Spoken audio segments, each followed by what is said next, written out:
책 읽어주는 편안한 엄마입니다. 오늘은 러시아의 대문호 레프 톨스토이의 단편 안에서 특별한 이야기를 골라보았습니다.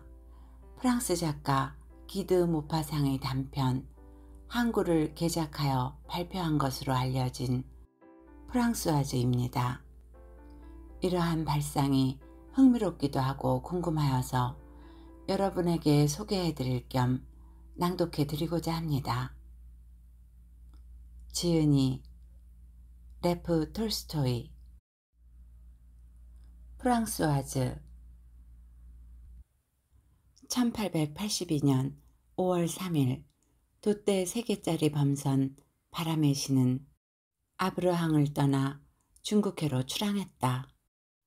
배는 중국에 도착하자 싣고 온 화물을 내려놓고 그곳에 쌓여있던 부에노스아이레스로 가는 화물을 선적했다.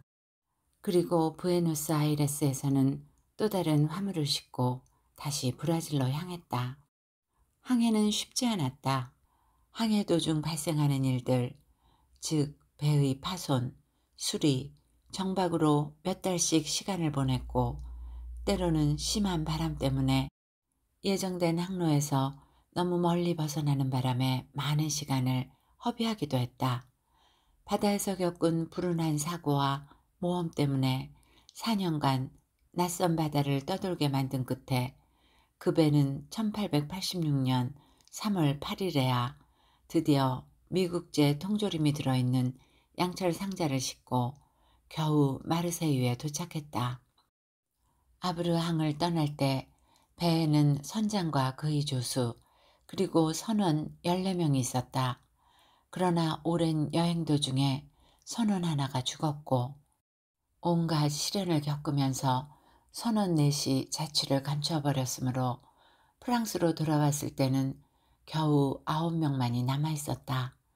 그래서 선장은 배를 이탈한 선원들을 대신해 싱가포르의 한 선술집에서 우연히 만난 미국인 2명과 흑인 1명, 그리고 스웨덴인 1명을 고용했다. 항구에 도착하자 배에 돛을 접고 돛대에 열십자로 밧줄을 묶었다. 그러자 예인선이 배전에 접근해 힘겹게 배를 부두로 끌었다. 바다는 고요했고 해변에는 잔물결만이 조금씩 일렁이고 있었다. 배가 입항한 자리엔 크기와 형태가 다른 다양한 나라에서 들어온 크고 작은 배들이 해변을 따라 옆으로 나란히 정박해 있었다. 바람의 신도 새로 들어올 친구들에게 자리를 내어주기 위해 이탈리아의 브리그선과 영국의 갈레타선 사이로 비집고 들어가 정박했다. 선장은 항구 관리인들과의 세관 문제가 정리되자마자 선원들 반수를 해안으로 외박 내보냈다. 포근한 여름밤이었다. 마르세유의 밤거리는 불빛 속에 휘청거렸다.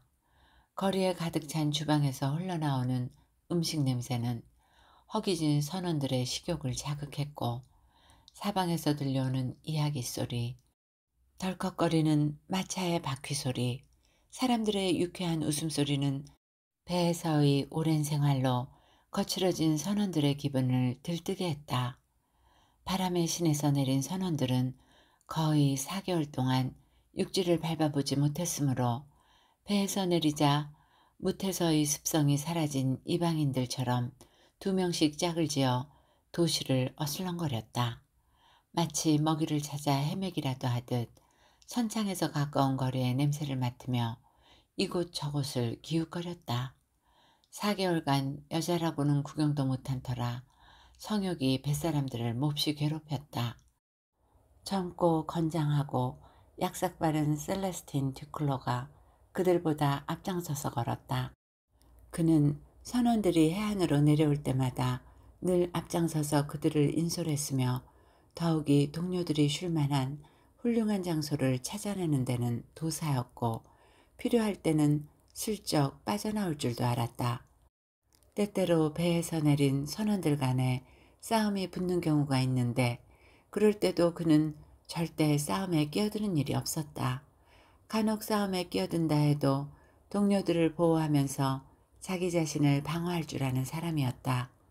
선원들은 창고와 지하실에서 새어나오는 바다로 흘러드는 하수구 같은 퀴퀴한 냄새가 배어있는 어스름한 거리를 한동안 배회하며 걸어다녔다. 드디어 셀레스틴이 한 좁은 골목으로 접어들자 선원들도 콧노래를 부르며 그의 뒤를 따랐다. 문 위에 내다건 등불들이 지저분하고 음침한 거리를 비추고 있었고 불투명하게 색칠된 유리등엔 커다란 숫자들이 적혀 있었다.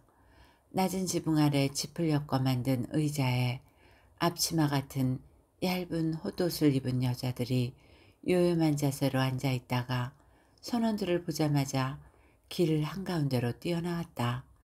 그리고 길을 가로막고 서서는 자기들의 거처로 그들을 유혹하기 시작했다. 그때 현관 저편에서 갑자기 문이 활짝 열리더니 초미니 스커트에 천박하게 착 달라붙은 얇은 바지를 입고 금박 장식끈이 달린 검정색 비로드로 겨우 가슴만 가린 반나체의 여자가 얼굴을 내밀었다. 헤이, 이봐요. 놀다 가요. 여자가 멀리서 불러댔다. 때론 직접 길로 뛰어나와선 선원에게 달라붙어 온 힘을 다해 문 쪽으로 사내를 끌었다. 여자는 마치 거미가 자기보다 강한 파리를 잡아 끄는 것처럼 남자에게 착 달라붙어 떨어지지 않았다. 성적 유혹에 약해질 대로 약해진 사내는 쉽사리 여자를 뿌리치지 못하고 어정쩡해 있고 나머지 사람들은 재미있다는 듯이 그들의 실랑이를 지켜보고 있었다.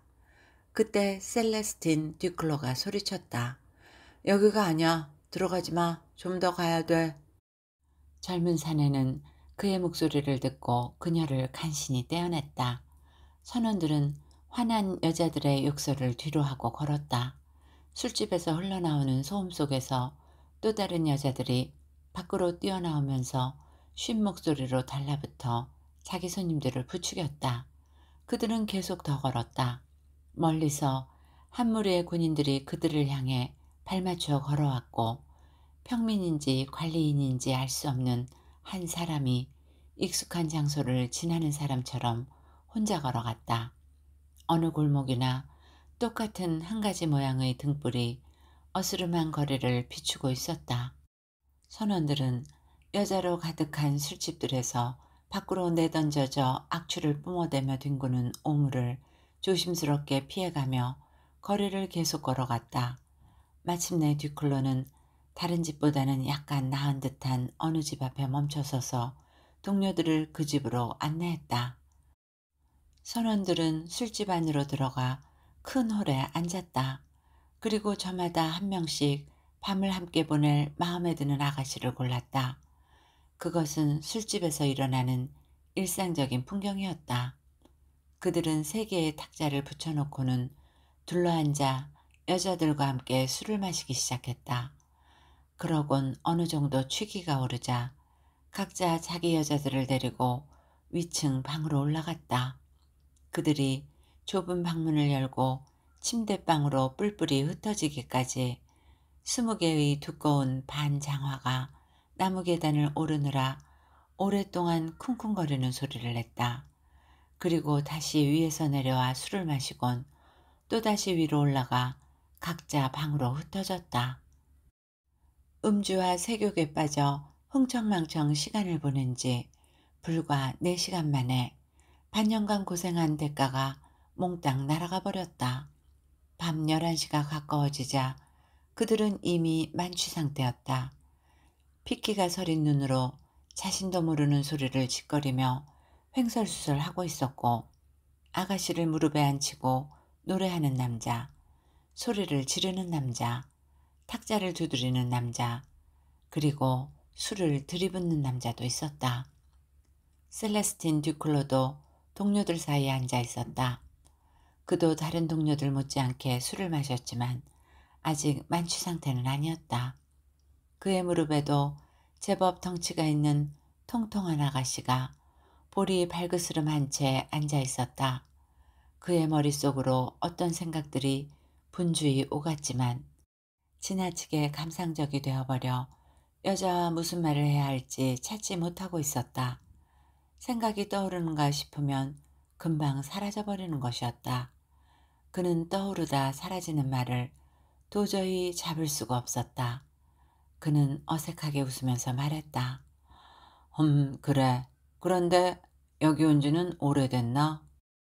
6개월 됐어요. 아가씨가 대답했다. 그는 알겠다는 듯이 고개를 끄덕였다. 그런데 이런 생활이 괜찮나? 그녀는 잠시 생각하다 대답했다. 익숙해졌어요. 어떻게든 살아야 되니까요. 식모로 일하거나 세탁하는 일보단 여기가 훨씬 나아요. 그는 그녀의 말에 동의한다는 듯이 다시 고개를 끄덕였다. 이곳 출신인가? 그녀는 이곳 출신이 아니라는 듯 머리를 좌우로 흔들었다. 멀리서 왔나? 그녀가 끄덕였다. 어디서? 그녀는 잊었던 것을 기억해내는 듯 잠시 생각한 다음 말했다. 페르피니안에서 왔어요. 그래? 그렇군. 그는 거의 알아들을 수 없는 작은 목소리로 말하곤 이내 입을 다물었다. 선원이신가요? 이제는 그녀가 물었다. 우리 모두 뱃사람이지. 그럼 먼 곳에도 가보셨겠네요? 물론 가깝다고 말할 수 없지. 지겹도록 돌아다녔으니. 지구 한 바퀴는 도셨겠네요? 한 번뿐이라고 할 수 있나? 그 이상을 돌아다녔는걸? 그녀는 뭔가 기억해내려는 듯 골똘히 생각하는 것 같았다. 그럼 배들도 많이 만나셨겠네요? 그녀가 말했다. 그럼 당연하지. 혹시 바람의 신이라는 배도 만나셨나요? 그런 배가 있다는데. 그는 그녀의 입에서 자기네 배 이름이 나오자 놀라지 않을 수 없었다. 그리고 문득 장난을 치고 싶었다. 물론이지. 저번 주에 만났는데. 정말이에요? 그녀는 얼굴이 창백해지며 물었다. 정말이지 않고? 거짓말 아니죠? 맹세코 정말이야. 그는 신을 걸고 맹세했다. 그럼 혹시 셀레스틴 듀콜로라는 사람을 만나보신 적 있으세요? 그녀가 물었다. 셀레스틴 듀콜로? 그는 깜짝 놀라 반문하며 기절하는 줄 알았다. 그녀가 어떻게 그의 이름을 알았을까? 그 사람 알아? 그가 물었다. 그녀도 뭔가 깜짝 놀란 것 같이 보였다. 아니요, 내가 아니라 내가 아는 여자가 아는 사람이에요. 어떤 여잔데? 여기 있나? 아니요, 여기서 가까운 곳에 있어요. 가까운 곳 어디? 그냥 멀지 않은 곳에요. 어떤 여잔데? 그저 나 같은 여자죠, 뭐. 그 남자 무슨 상관인데? 어떻게 알겠어요? 고향 사람일지도 모르죠. 그들은 탐색하는 눈초리로 서로를 바라보았다. 그 여자가 누군지 한번 보고 싶은데? 그가 말했다. 왜요? 무슨 할 말이 있어요? 할 말이라. 무슨 말을 하려고요? 셀레스틴 듀클로를 봤다고 하려고. 정말 셀레스틴 듀클로를 보셨어요? 살아있어요? 건강해요? 건강하지. 그런데 왜? 그녀는 말을 멈추고 다시 깊은 생각에 잠겼다. 조용히 물었다. 바람의 신이라는 선박은 지금 어디로 항해하고 있죠? 어디로? 마르세유지. 정말요? 그녀의 목소리가 높아졌다. 그럼 정말 듀콜로를 아시는군요. 말했잖아. 안다고. 그녀가 생각했다. 아, 그렇군요. 그거 잘 됐군요. 그녀가 조용히 말했다. 그런데 아가씨와 무슨 상관인데? 만약 그를 만나면 전해주시겠어요? 아니, 됐어요. 대체 뭐야? 아니, 아무것도 아니에요. 그녀를 바라보고 있는 그는 점점 더 불안해지기 시작했다. 아가씨도 그를 알아? 그가 물었다. 아니, 몰라요. 그런데 왜? 그녀는 아무런 대답 없이 벌떡 일어나 주인 마담이 앉아있는 계산대 쪽으로 달려갔다. 그리고 레몬을 집어 잘라서 주스컵에 넣은 다음 물을 부어서 셀레스틴에게 건넸다. 자, 마시세요. 그렇게 말하곤 그녀는 다시 셀레스틴의 무릎에 앉았다. 이건 왜? 그는 그녀가 준 컵을 받으며 물었다. 술 기운이 좀 가시라고요. 말해줄 테니까 먼저 마시세요. 그는 마신 다음 소매 끝으로 입주위를 닦았다. 자, 이제 말해봐. 지금부터 내가 하는 말 잘 들어요. 절대 날 봤다고 말하지 마세요.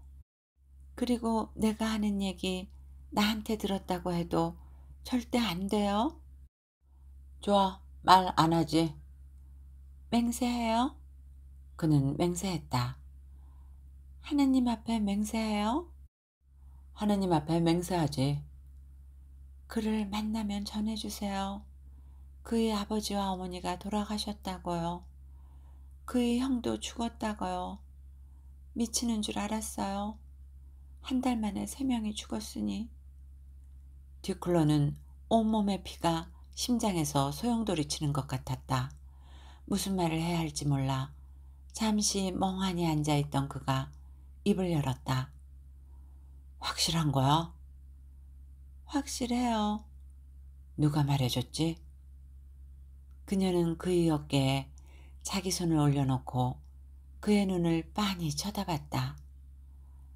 아무에게도 말하지 않겠다고 맹세해요? 그래, 신 앞에 맹세하지. 내가 그의 여동생이에요. 프랑스와즈? 그가 소리질렀다. 유심히 그를 바라보던 그녀는 말을 뱉어내지 못하고 입술을 파르르 떨었다. 그럼 당신이 셀레스틴? 그들은 얼어붙은 듯 꼼짝 않고 서로의 눈을 쳐다보고 있었다.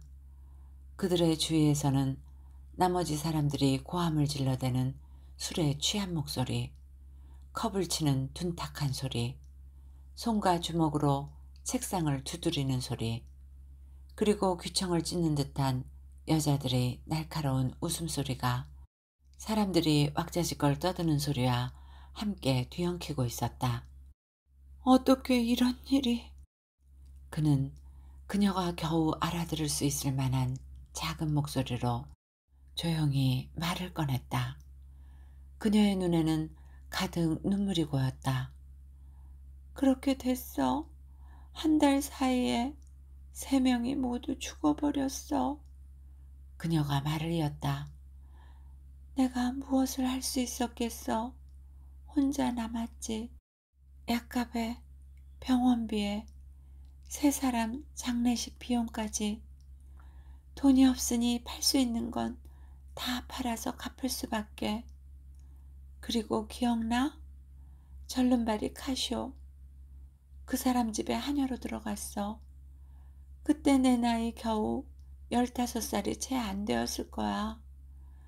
오빠가 떠날 때 나는 아직 14살도 되지 않았었으니까. 그와 함께 죄를 짓고 말았어. 정말 바보 같은 짓이었지. 그리고 다시 어떤 공증인의 집에 유모로 들어갔는데 그 남자가 또다시 처음엔 용돈만 조금 받았는데 나중엔 길지는 않았지만 아파트를 얻어서 같이 살았어. 그러다가 그가 나를 버렸어. 그렇게 3일간 굶고 지냈는데 아무도 도와주는 사람이 없잖아. 그래서 결국 이곳으로 오게 된 거야. 그는 눈에서 코에서 흘러내리는 눈물이며 콧물을 소매로 닦으며 말했다. 볼을 따라 하염없이 흐르는 눈물은 입으로 흘러들어갔다. 대체 우리가 무슨 짓을 한 거야? 그가 중얼거렸다. 나는 오빠도 죽은 줄 알았어. 그녀가 눈물을 훔치며 말했다.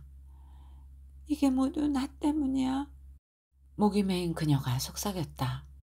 어떻게 나를 못 알아볼 수가 있니? 그도 역시 속삭임으로 말했다. 나도 모르겠어. 나는 잘못 없어. 그녀의 울음소리가 더욱 커졌다. 내가 어떻게 널 알아보겠니? 내가 떠날 때 넌 꼬마였는데 그래도 넌 나를 알아볼 수 있었을 거 아냐? 그녀는 절망적으로 손을 흔들었다. 아, 내가 얼마나 많은 남자를 보는데 그들 모두 내겐 같은 얼굴이라고. 그는 가슴을 짓누르는 통증을 느꼈다. 너무나 아팠다. 소리 지르고 싶었다.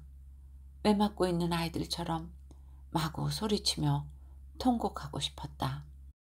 그는 그녀를 옆으로 내려놓고 일어서서 뱃사람의 그 크고 억센 손으로 그녀의 얼굴을 잡고 주의 깊게 살펴보기 시작했다.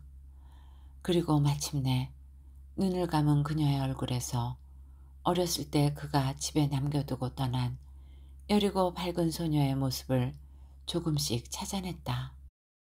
그래, 맞구나. 프랑수아즈, 내 동생. 그는 알아들을 수 없는 목소리로 중얼거렸다. 그리고 갑자기 술 취한 사람의 딸꾹질 같은 남자의 힘겨운 흐느낌이 그의 목구멍으로 치밀어 올랐다. 그는 그녀의 얼굴에서 손을 떼고 책상을 내리쳤다. 컵이 넘어지며 바닥으로 떨어져 산산조각이 났다. 그는 야수 같은 목소리로 울부짖었다. 동료들이 돌아보며 놀란 눈으로 그를 주시했다. 엄청 화났네. 한 사람이 말했다. 소리 지르게 내버려둬. 다른 사람이 말했다. 이봐, 듀클로. 왜 고함치는 거야?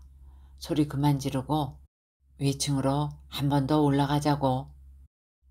또 다른 동료가 한 손으로는 셀레스틴의 소매를 잡아당기고 다른 손으로는 장밋빛 실크 속옷 하나만 걸치고 빨갛게 달아오른 얼굴에 검은 눈동자를 반짝이며 깔깔거리는 여자를 껴안으며 말했다. 듀클로는 갑자기 말을 멈추고 숨을 몰아쉬며 동료들을 주시했다. 그러고는 그가 싸움을 시작할 때 흔히 보이는 이상하고 단호한 표정으로 흔들거리면서 여자를 안고 있는 동료에게 다가서더니 손으로 거칠게 밀치면서 그들 남녀 사이를 갈라놓았다. 저리 비켜. 안 보여? 이 여잔 네 동생이잖아. 얘들 모두 누군가의 동생이란 말이야. 여기 프랑스와즈도 동생이지. 하하하. 그것은 웃음이 아니었다. 그는 흐느끼며 통곡하고 있었다. 그는 얼굴을 바닥에 대고는 죽어가는 사람처럼 발과 손으로 바닥을 두드리며 뒹굴기 시작했다. 거리로 내쫓기기 전에 재워야겠어. 동료 중 한 명이 말했다. 그리고 그들은 셀레스틴을 부축해 위층의 프랑수아즈 방으로 데려가 그녀의 침대에 그를 눕혔다. 이야기는 여기까지입니다. 이 작품은 충격적인 반전으로 한 선원의 비극적인 가정의 붕괴를 그리고 있습니다. 편안한 시간이 되었기를 바라며 오늘도 행복하세요.